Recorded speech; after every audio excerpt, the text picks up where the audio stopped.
voy a hablar en esta sesión del futuro del planeta y quiero empezar con esta lámina, introducir este concepto del antropoceno. Mi colega Paul Crutzen, con el que compartí el premio Nobel en 1995, es el que sugirió esta idea. Y es que el Holoceno, pues estos últimos 10.000 años, es el periodo donde ha avanzado la civilización, tal como la conocemos. Pero hoy en día, las fuerzas más importantes que están cambiando la superficie de nuestro planeta ya no son fuerzas naturales, son fuerzas de origen de actividades de la sociedad. De ahí que hablemos del antropoceno. Y muchas cosas están pasando, pero yo me voy a enfocar en uno de los temas quizá más importantes en conexión con estos cambios que está sufriendo nuestro planeta, y es esta idea del cambio climático. Y sabiendo que tenemos aquí tiempo limitado, lo que decidí es pues, resumir lo que voy a tratar de explicarles en una lámina y después hacerlo con más cuidado. Y estoy repitiendo lo que dije, tuve la oportunidad de dar el discurso de inauguración en esta conferencia de las partes, este evento de las Naciones Unidas que tiene pues, como meta llegar a un acuerdo internacional para enfrentar este problema del cambio climático. Eso todavía no se logra, por razones que quizá pues, me dará tiempo de explicar en parte. Pero lo voy a resumir aquí, pues. Lo importante es reconocer que el cambio climático está causado principalmente por las actividades humanas. Hay una evidencia científica ya contundente y aclaro lo siguiente, la base científica, las bases, la ciencia básica que explica esto está muy clara, de eso realmente no cabe duda.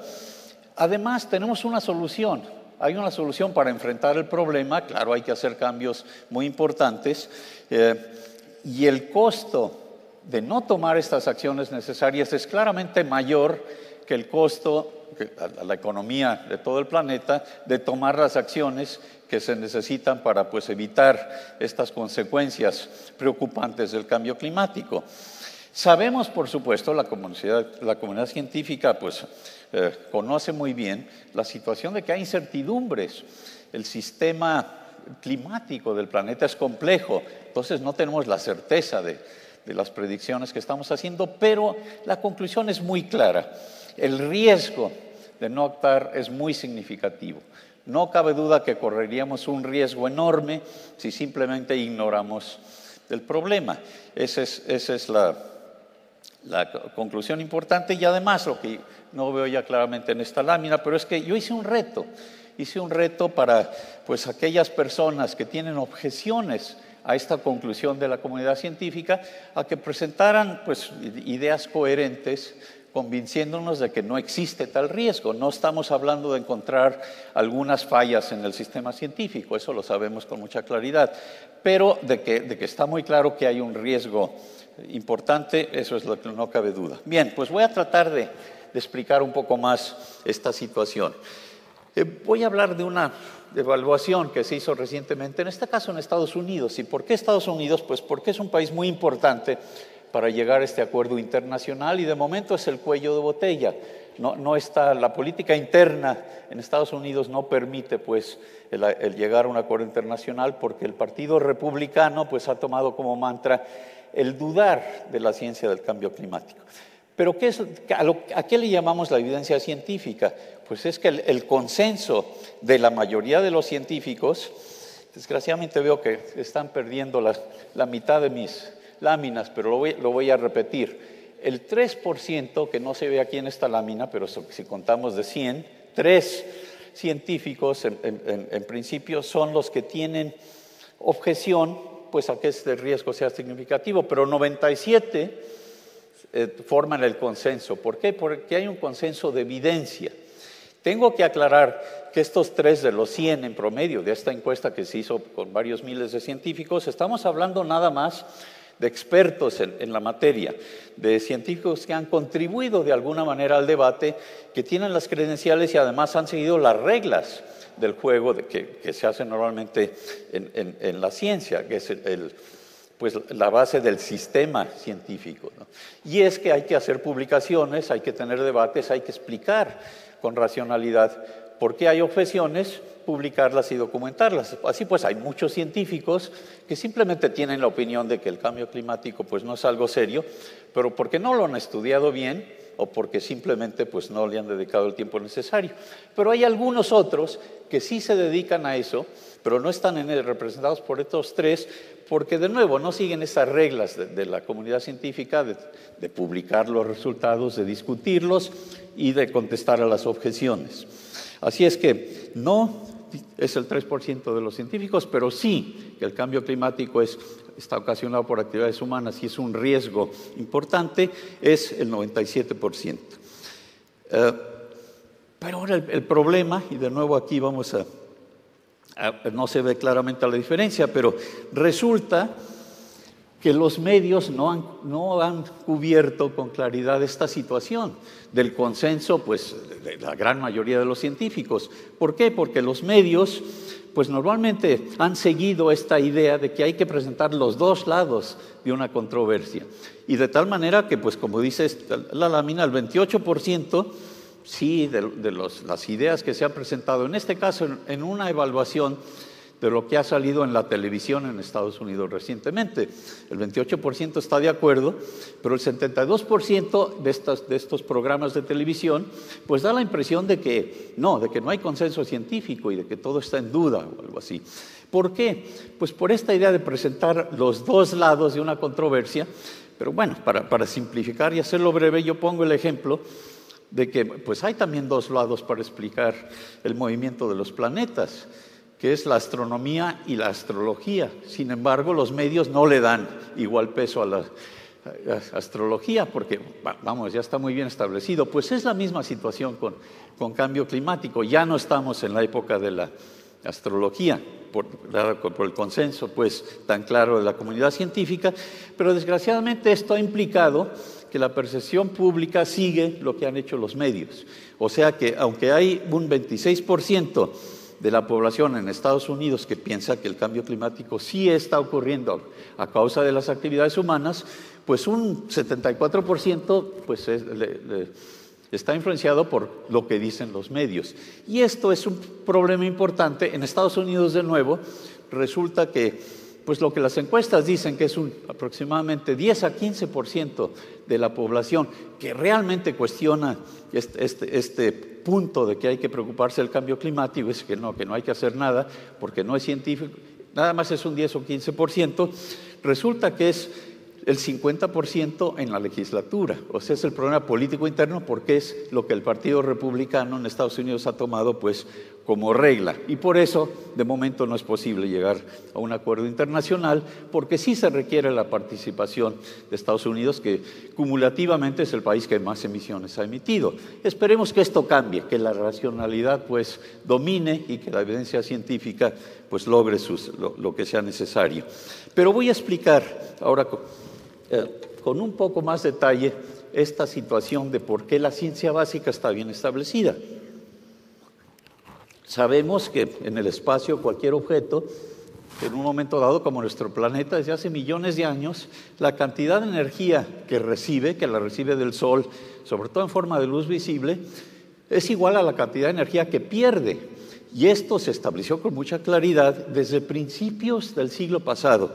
Y la ley más importante que describe esto con detalle es lo que llamamos la ley de distribución de Planck, que da la casualidad que es la misma ley que estableció la mecánica cuántica, que es fundamental para la ciencia moderna. Todo lo que sabemos, por ejemplo, de física del estado sólido, los mismos televisores, teléfonos celulares, etcétera, pues todo eso depende de esa física, de la mecánica cuántica. Lo mismo la química moderna, toda está basada en la mecánica cuántica. Este tipo de física no está en duda, no es cuestionable y es la base pues de nuestro entendimiento del clima. Menciono aquí a otros científicos importantes, Einstein, que también por el efecto fotoeléctrico, y la base de esto es que la energía viene en paquetes, cuántos se llama, no es continua, y lo mismo la luz, la radiación, pues viene en paquetes que llamamos fotones. no es continua. Y esos fotones, pues su energía depende de la longitud de onda. No voy a discutir más de la ciencia, pero sí establecer con claridad que esta base científica es lo que nos explica cómo funciona el clima de nuestro planeta. Y aquí lo vemos de esta manera. Esta energía que viene del Sol, aproximadamente la tercera parte se refleja al espacio por las nubes y por la nieve, pero las 2/3 partes penetran a la superficie de nuestro planeta porque la atmósfera es transparente a la luz visible. Bien, pues el planeta pierde esa misma cantidad de energía, pues el equilibrio dinámico del que hablaba desde hace millones de años, pero la pierde en forma de energía infrarroja. Si aplicamos simplemente la ecuación de Planck, podemos calcular con precisión cuál debería de ser la temperatura de la superficie del planeta, porque podemos medir la distribución de energía que nos llega del Sol. El resultado es que la temperatura debería ser menos 18 grados Celsius. Por fortuna ese no es el caso, porque pues no estaríamos aquí, estarían congelados los océanos. Lo que pasa es que esa temperatura no es que esté mal la ecuación de Planck, lo que está mal es que no es la temperatura de la superficie del planeta, sino es a cierta altura en la atmósfera. ¿Por qué? Porque la atmósfera tiene cierta cantidad de gases traza, que llamamos gases de efecto invernadero, que tiene como consecuencia funcionar como una manta que calienta al planeta. En esta figura lo que está mal representado es la dimensión de la atmósfera. Realmente es como la cáscara de una manzana.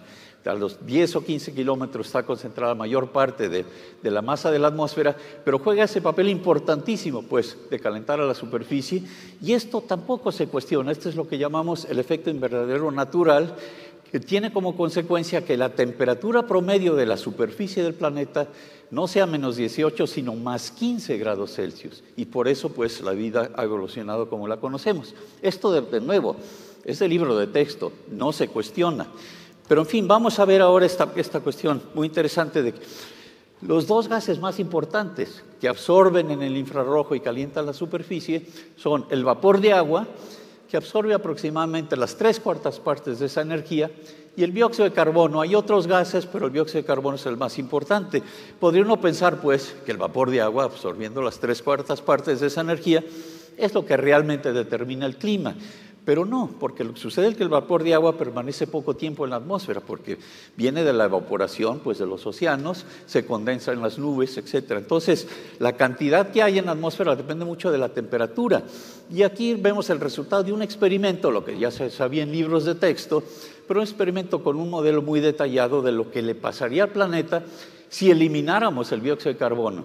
En cuestión de décadas, se condensaría el vapor de agua, esas 3/4 partes de ese fenómeno de absorción desaparecerían, y el planeta tendría una temperatura promedio en su superficie, pues no solo de menos 18, sino de menos 20 y tantos grados, porque tanta nieve y tanto hielo reflejarían una mayor porción de la energía que viene del Sol. Así pues, esto y muchas otras consideraciones nos indican que es el dióxido de carbono lo que es el termostato del planeta, los gases no condensables invernadero, el más importante, el dióxido de carbono, eso es lo que determina, pues, el clima. Bien, pues ahora les enseño nada más esta observación, que es de mi colega Charles Keeling, del Instituto de Oceanografía de Scripps. Él falleció hace varios años, pero hizo esta medición muy importante, que muy conocida, de cómo varía el dióxido de carbono en nuestra atmósfera. El dióxido de carbono, pues, es un gas que representa que el planeta está vivo. Nosotros respiramos oxígeno y exhalamos dióxido de carbono. Y en ese proceso el oxígeno oxida, pues, por ejemplo, carbohidratos, alimentos, y eso nos da energía para movernos, para comer, etc. Y todos los seres vivos prácticamente tienen el mismo proceso, convertir oxígeno en dióxido de carbono. Pero ya se nos habría acabado el oxígeno si eso fuera lo único que pasara en nuestro planeta. Lo que sucede es que hay un proceso muy importante que mantiene el equilibrio, y ese proceso es la fotosíntesis. Las plantas verdes convierten el dióxido de carbono en oxígeno, pero para eso necesitan energía, y lo hacen con energía que viene del sol, con luz solar, ¿no?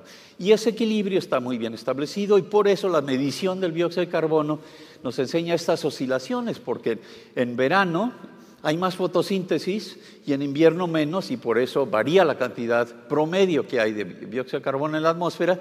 Las oscilaciones más intensas las vemos en el hemisferio norte, y en el hemisferio sur también hay, pero menos intensas, desfasadas 6 meses, porque cuando es verano aquí es invierno en el hemisferio sur.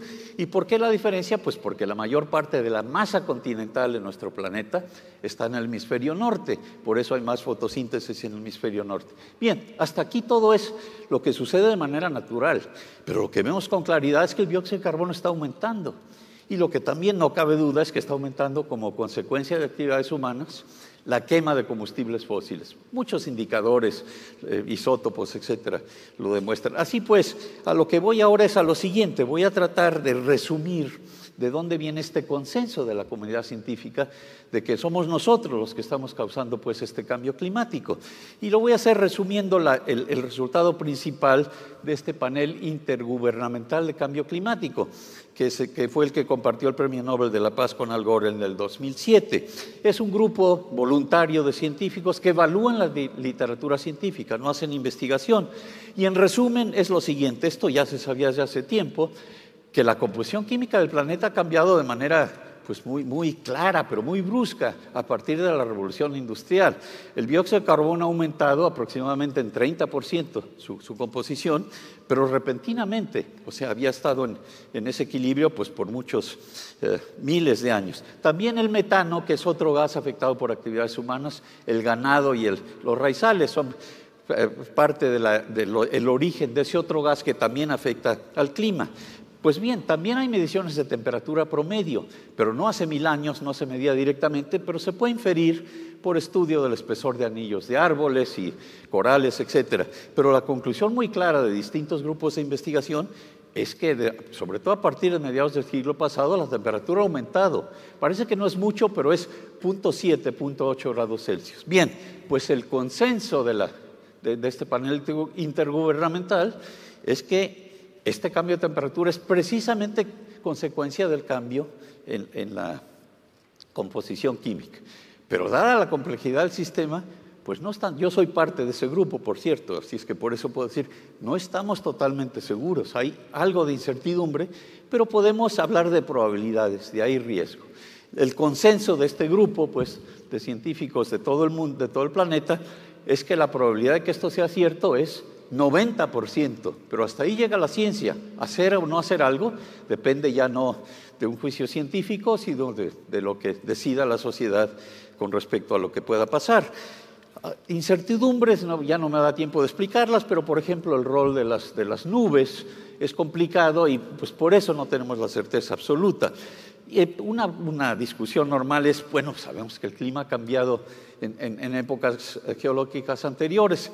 ¿Y por qué no este cambio es natural? No, porque sí se sabe por qué ha cambiado. Se sabe el origen de las épocas glaciales, interglaciales, tiene que ver con los cambios en los parámetros de la órbita terrestre. O sea, se reconoce que no es, el dióxido de carbono es muy importante, pero no es el único factor que afecta el clima. Hay otros, pero indudablemente el análisis de estas épocas geológicas indica que el dióxido de carbono es importantísimo. Y ahora pues lo hemos subido mucho. Ya no me da tiempo de entrar en este detalle, pero hay una época geológica muy espectacular, el llamado máximo térmico del Paleoceno, donde el planeta era muy distinto. Había cocodrilos en el Polo Norte, porque la temperatura subió pues quizás 6 o 7 grados, probablemente a consecuencia de que haya aumentado mucho la concentración de dióxido de carbono, posiblemente de metano. Y estamos haciendo lo mismo si continuamos nuestras actividades, pero lo estamos haciendo ahora en un siglo o en décadas. Y eso sucedió pues en el pasado como una cosa muy espectacular en cuestión de decenas de miles de años.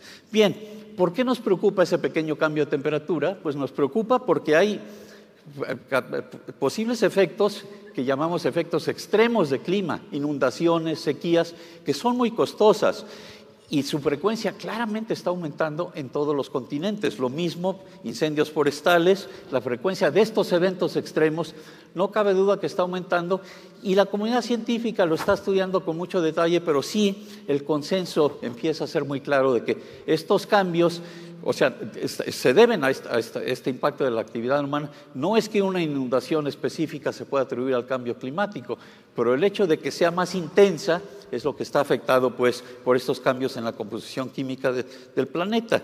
Bien, pues a lo que voy ahora, ya nada más en el poco tiempo que me queda, es que sí tenemos soluciones. La solución no es sencilla, pero la podemos hacer tomando muchas medidas simultáneamente, mejorando la eficiencia energética, usando energías renovables, inclusive energía nuclear, eólica, solar térmica. Esta puede ser una de las opciones, inclusive capturar dióxido de carbono, pero ya no me da tiempo de eso. Voy a terminar con esta lámina, que es, dadas las incertidumbres, estamos como en un juego de ruleta. Si no cambiamos, hay la posibilidad de que inclusive el planeta se caliente 6 o 7 grados, como hace 55 millones de años. Y eso podría tener consecuencias realmente catastróficas. No estamos seguros, pero hay una probabilidad significativa. Es un riesgo que ya no como científico, sino como individuo, pues mi opinión es que no habría que tomar. La ciencia nos dice qué pasaría, pero no qué debemos hacer. Y además, lo interesante es que sí podemos cambiar de ruleta. Y el costo, pues a mí me sorprendió los estudios económicos que realmente lo determinan con mucha claridad, es que el costo es del orden del 1 o 2% del Producto Bruto de todo el planeta. Es un costo muy moderado. En cambio, el costo de los daños, las inundaciones, las sequías, ya en la actualidad es mayor. O sea, sin duda alguna sería mucho mayor. Resumiendo, pues, por razones económicas, pues la sociedad debería tomar esa decisión, pero también por razones éticas. Nuestra generación pues tiene la responsabilidad de proteger a generaciones futuras, y muchos de estos cambios, si no los protegemos, pueden ser prácticamente irreversibles en cuestión de miles de años. Desgraciadamente, pues los prospectos para un acuerdo internacional, como les decía, de momento no son muy favorables, pero yo tengo confianza, soy optimista que la ciencia, la racionalidad, el optimismo, el hecho de que hay soluciones, es lo que nos va a ayudar a prevenir ese riesgo, aunque no tengamos la certeza absoluta de que efectivamente estos cambios se deban a actividades humanas. Muchas gracias por su atención.